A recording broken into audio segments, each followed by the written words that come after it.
The Poetry of Empodocles, recited by Kyle Foley. For scant means of acquiring knowledge are scattered among the members of the body, and many are the evils that break in to blunt the edge of studious thought. And gazing on a little portion of life that is not life, swift to meet their fate, they rise and are borne away like smoke, persuaded only of that on which each one chances, as he is driven this way and that, but the whole he vainly boasts he has found. Thus, these things are neither seen nor heard distinctly by men, nor comprehended by the mind, and thou, now that thou hast withdrawn hither, shalt learn no more than what mortal mind has seen.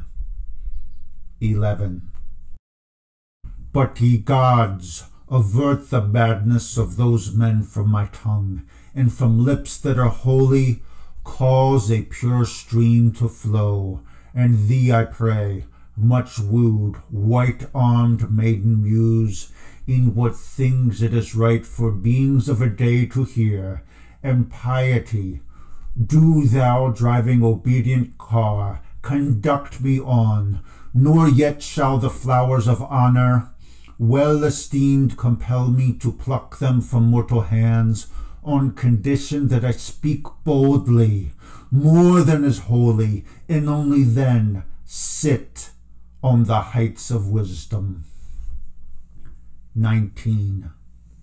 But come, examine by every means each thing how it is clear, neither putting greater faith in anything seen than in what is heard, nor in a thundering sound more than the clear assertions of the tongue, nor keep from trusting any of the other members in which there lies means of knowledge, but know each thing in the way in which it is clear. Cures for evils, whatever there are, and protection against old age shalt thou learn, since for thee alone will I accomplish all these things.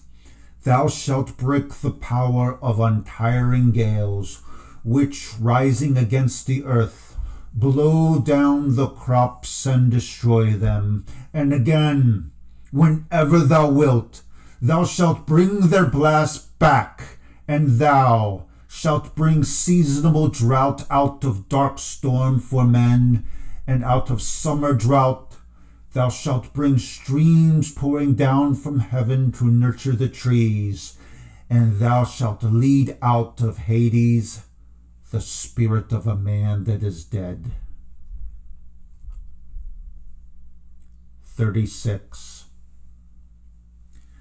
And a second thing I will tell thee, there is no origination of anything that is mortal, nor yet any end in baneful death, but only mixture and separation of what is mixed.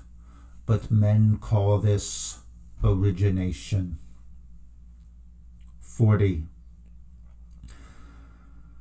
But when light is mingled with air in human form, or in form like the race of wild beasts, or of plants, or of birds, then men say that these things have come into being, and when they are separated, they call them evil fate. This is the established practice, and I myself also called it so in accordance with the custom. 45. Fools!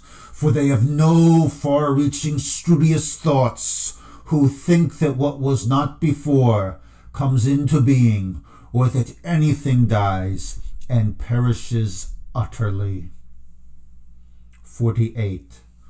For from what does not exist at all, it is impossible that anything come into being, and it is neither possible nor perceivable that being should perish completely, for things will always stand wherever one in each case shall put them. 51. A man of wise mind could not divine such things as these, so long as men live what indeed they call life, so long as they exist and share what is evil and what is excellent.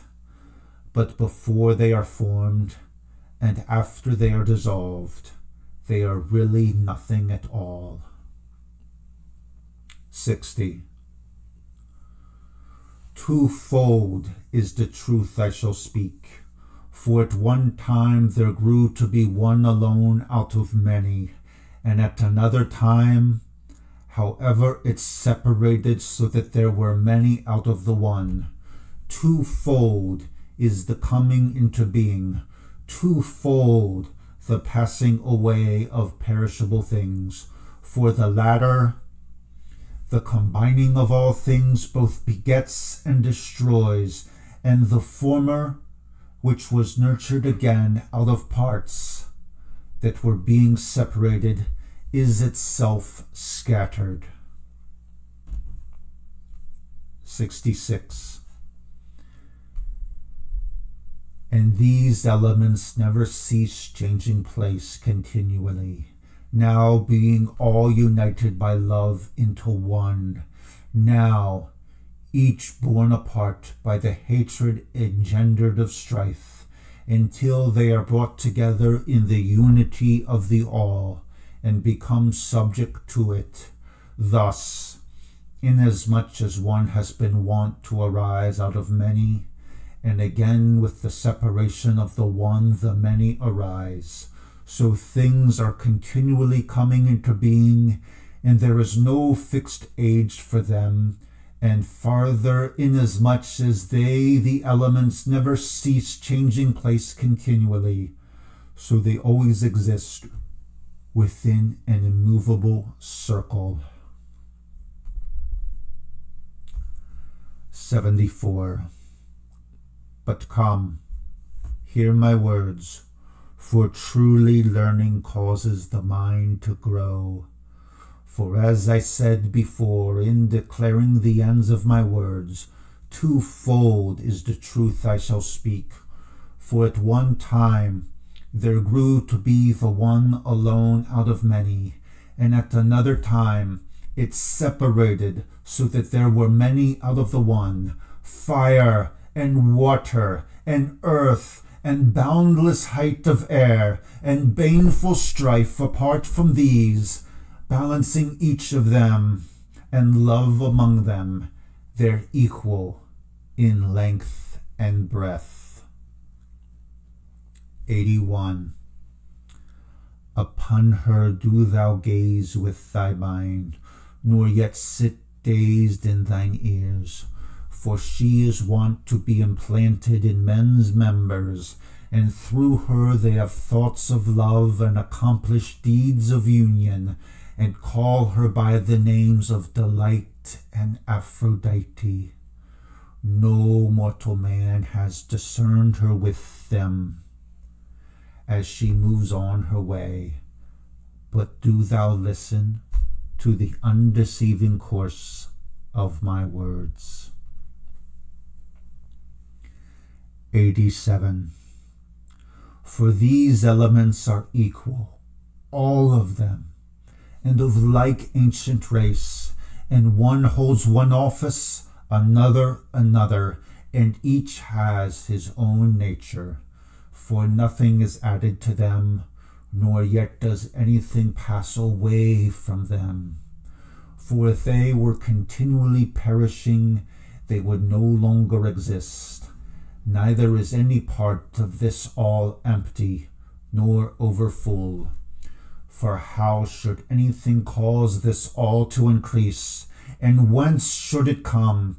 And whither should the elements perish, since no one place is empty of them?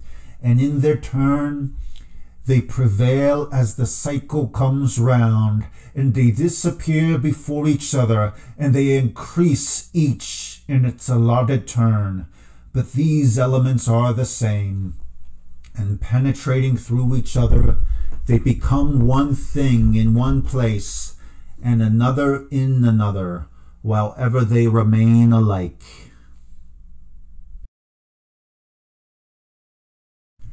96. But come, gaze on the things that bear farther witness to my words. If in what was said before there be anything defective in form, behold the sun, warm and bright on all sides, and whatever is immortal and is bathed in its bright ray, and behold the rain cloud, dark and cold on all sides. From the earth there proceed the foundations of things and solid bodies. In strife all things are, endued with form and separate from each other, but they come together in love and are desired by each other. 104. From these elements come all things that are, or have been, or shall be. From these there grew up trees, and men, and women, wild beasts, and birds, and water-nourished fishes, and the very gods, long-lived, highest in honor. 121. And as when painters are preparing elaborate votive offerings, men well taught by wisdom in their art, they take many colored pigments to work with, and blend together harmoniously more of one and less of another, till they produce likenesses of all things. So let not err overcome thy mind to make thee think there is any other source of mortal things that have likewise come into distinct existence in unspeakable numbers. But know these elements, for thou didst hear from a God the account of them. 135. Then neither is the bright orb of the sun greeted, nor yet either the shaggy might of earth or sea. Thus then in the firm vessel of harmony is fixed God, a sphere round, rejoicing in complete solitude. 169. But now I shall go back over the house of my verses, which I set out in order before, drawing my present discourse from that discourse, when strife reached the lowest depth of the eddy, and love comes to be in the midst of the whirl. Then all these things come together at this point so as to be one, alone, yet not immediately, but joining together at their pleasure, one from one place, another from another. And as they were joining together, strife departed to the utmost boundary. But many things remained unmixed, alternating with those that were mixed, even as many as strife, remaining aloft, still retained, for not yet had it entirely departed to the utmost boundaries of the circle, but some of its members were remaining within, and others had gone outside, but just as far as it is constantly rushing forth, just so far there ever kept coming in a gentle, immortal stream of perfect love. And all at once, what before I learned were immortal were coming into being as mortal things. What before were mixed as unmixed, changing their course, and as the elements were mingled together, there flowed forth the myriad species of mortal things, patterned in every sort of form, a wonder to behold. 186. For all things are united, themselves with parts of themselves, the beaming sun and earth and sky and sea. Whatever things are friendly, but have separated in mortal things, and so in the same way, whatever things are the more adapted for mixing, these are loved by each other and made alike by Aphrodite. But whatever things are hostile are separated as far as possible from each other, both in their origin and in their mixing, and in the forms impressed on them, absolutely unwanted to unite, and very baneful at the suggestion of strife, since it has wrought their birth. 197. For water is increased by water, primeval fire by fire, and earth causes its own substance to increase, and air. 203. And the earth met with these in almost equal amounts, with Hephaestus and Ombros and bright shining Aether, being anchored in the perfect harbors of Caprice, either a little more earth or a little less with more of the others. From these arose blood and various kinds of flesh.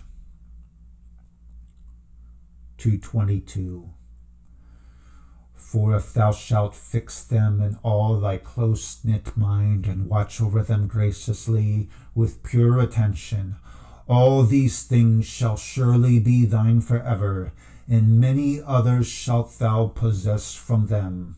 For these themselves shall cause each to grow into its own character, whatever is the natural of each. But if thou shalt reach out for things of another sort, as is the manner of men, there exist countless evils to blunt your studious thoughts. Soon these ladders shall cease to live as time goes on, desiring as they do to arrive at the longed-for generation of themselves. For know that all things have understanding and their share of intelligence. 244. Where many heads grew up without necks, and arms were wandering about naked, bereft of shoulders, and eyes roamed about alone with no foreheads. 247. This is indeed remarkable in the mass of human members. At one time all the limbs which form the body, united into one by love, grow vigorously in the prime of life. But yet at another time, separated by evil strife, they wander each in different directions along the breakers of the sea of life.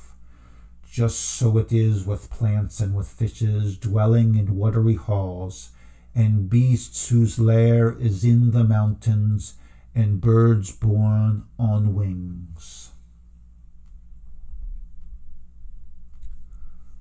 254. But as divinity was mingled yet more with divinity, these things kept coming together in whatever way each might chance, and many others also in addition to these continually came into being. Many creatures arose with double faces and double breasts, offspring of oxen with human faces. And again there sprang up children of men with oxen's heads, creatures too in which were mixed some parts from men and some of the nature of women, furnished with sterile members. 262. But come now, hear of these things, how fire, separating, caused the hidden offspring of men and weeping women to arise. For it is no tale apart from our subject or witless. In the first place there sprang up out of the earth forms grown into one whole, having a share of both of water and of fire. These, in truth, fire calls to grow up, desiring to reach its like. But they showed as yet no lovely body formed out of the members, nor voice, nor limb, such as natural to men. 287. So all beings breathe in and out. All have bloodless tubes of flesh spread over the outside of the body, and at the openings of these the outer layers of skin are pierced all over with close-set ducts, so that the blood remains within, while a facile opening is cut for the air to pass through. Then, whenever the soft blood speeds away from these, the air speeds, bubbling in with impetuous wave, and whenever the blood leaps back, the air is breathed out, as when a girl, playing with a clepsydra of shining brass, takes into her fair hand the narrow opening of the tube and dips it in the soft mass of silvery water. The water does not at once flow into the vessel, but the body of air within, pressing on the close-set holes, checks it till she uncovers the compressed stream. But then, when the air gives way, of the determined amount of water enters, and so in the same way, when the water occupies the depths of the bronze vessel, as long as the narrow opening and passage is blocked up by human flesh, the air outside, striving eagerly to enter, holds back the water inside behind the gates of the resounding tube, keeping control of its end until she lets go with her hand. Then, on the other hand, the very opposite takes place to what happened before. The determined amount of water runs off as the air enters. Thus, in the same way, when the soft blood, surging violently through the members, rushes back into the interior, a swift stream of air comes in with hurrying wave, and whenever the blood leaps back, the air is breathed out again in equal quantity. 316. And as when one with the journey through a stormy night in prospect provides himself with a lamp, and lights it at the bright shining fire, with lanterns that drive back every sort of wind, for they scatter the breath of the winds as they blow, and the light darting out, inasmuch as it is finer than the winds, shines across the threshold with untiring rays. So then, elemental fire, shut up in membranes, it entraps in fine coverings to be the round pupil, and the coverings protect it against the deep water which flows about, but the fire darting forth, inasmuch as it is finer. 333. For it is by earth that we see earth, and by water water, and by air glorious air. So too by fire we see destroying fire, and love by love, and strife by baneful strife.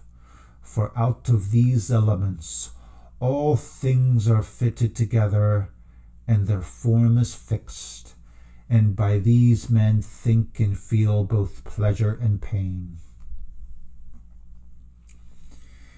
It is not possible to draw near to God even with the eyes, or to take hold of him with our hands, which in truth is the best highway of persuasion into the mind of man.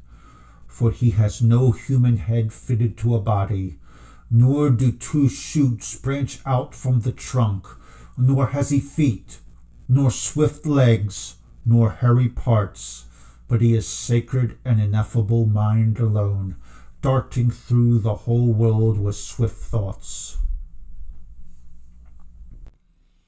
352. O friends, ye who inhabit the great city of sacred Akragos, up to the Acropolis, whose care is good deeds, who harbor strangers, deserving of respect, who know not how to do baseness, hail!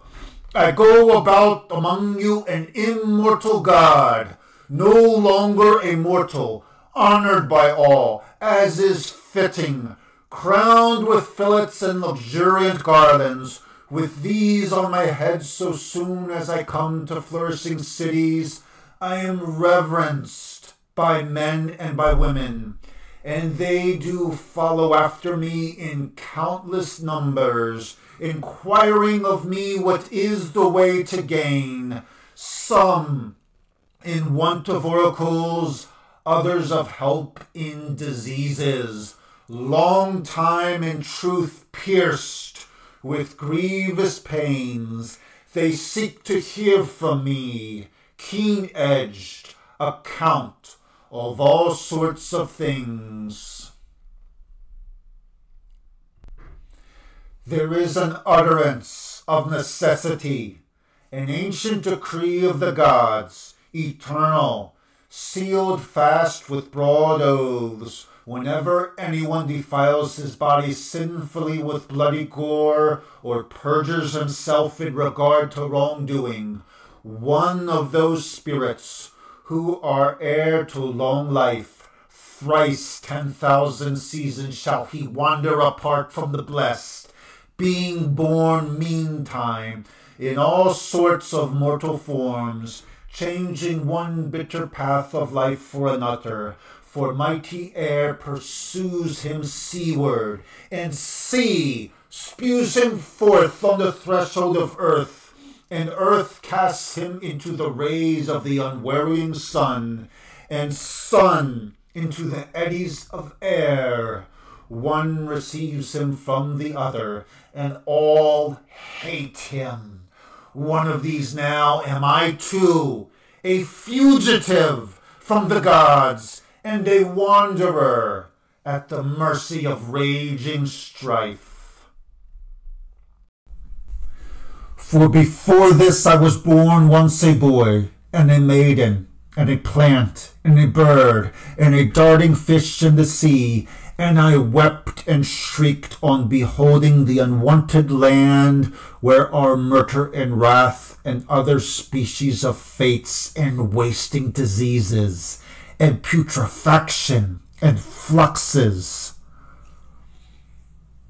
From what honor and how great a degree of blessedness have I fallen here on the earth to consort with mortal beings?